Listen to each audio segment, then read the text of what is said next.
তো বন্ধুরা, কেমন আছো? আশা করি সবাই ভালো আছো। আজকে আমাদের রেসিপি দই চিকেন। আর দই চিকেন না করলে হয়।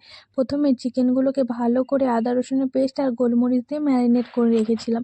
ম্যারিনেট করার পর আমরা কড়া তাতিয়ে তার মধ্যে তেল দিয়ে চিকেনগুলোকে তুলে দিয়েছিলাম। চিকেনগুলোকে ভালো করে নাড়াচাড়া করার পর একটা ঢাকনার সাহায্যে ঢেকে রেখেছিলাম যাতে জলটা বেরিয়ে যায়। জলটা যখন বেরিয়ে গেল তখন একটা ছান্তার সাহায্যে আমরা সেগুলোকে ছেঁকে ছেঁকে একটা প্লেটের মধ্যে তুলে নিয়েছিলাম। তোলার পর আমরা কড়া তাতিয়ে তার মধ্যে পেঁয়াজগুলোকে ভালো করে একটু লাল লাল করে ভেজে আমরা লাল লঙ্কা আর কাঁচা লঙ্কা দিয়ে দিয়েছিলাম। কাঁচা লঙ্কা লাল লঙ্কাটাকে একটু ভেজে আমরা আদা রসুনের পেস্ট দিয়ে ফ্লেভার আনার জন্য মৌরিও দিয়ে দিয়েছিলাম। মৌরি দেওয়ার পর একটু ধনা গুঁড়ো দিয়েছিলাম। ধনা গুঁড়ো দেওয়ার পর আমরা একটু কাজু বাদাম আগে থেকে পেস্ট বানিয়ে রেখেছিলাম সেটাও দিয়ে দিয়েছিলাম। সেটাকে দিয়ে ভালো করে নাড়াচাড়া করার পর চিকেনগুলোকে তুলে দিয়েছিলাম। চিকেনগুলোকেও ভালো করে নাড়াচাড়া করার পর আমরা একটু টক দই ফেটিয়ে রেখেছিলাম, তো দইটাও ওপর থেকে দিয়ে দিয়েছিলাম।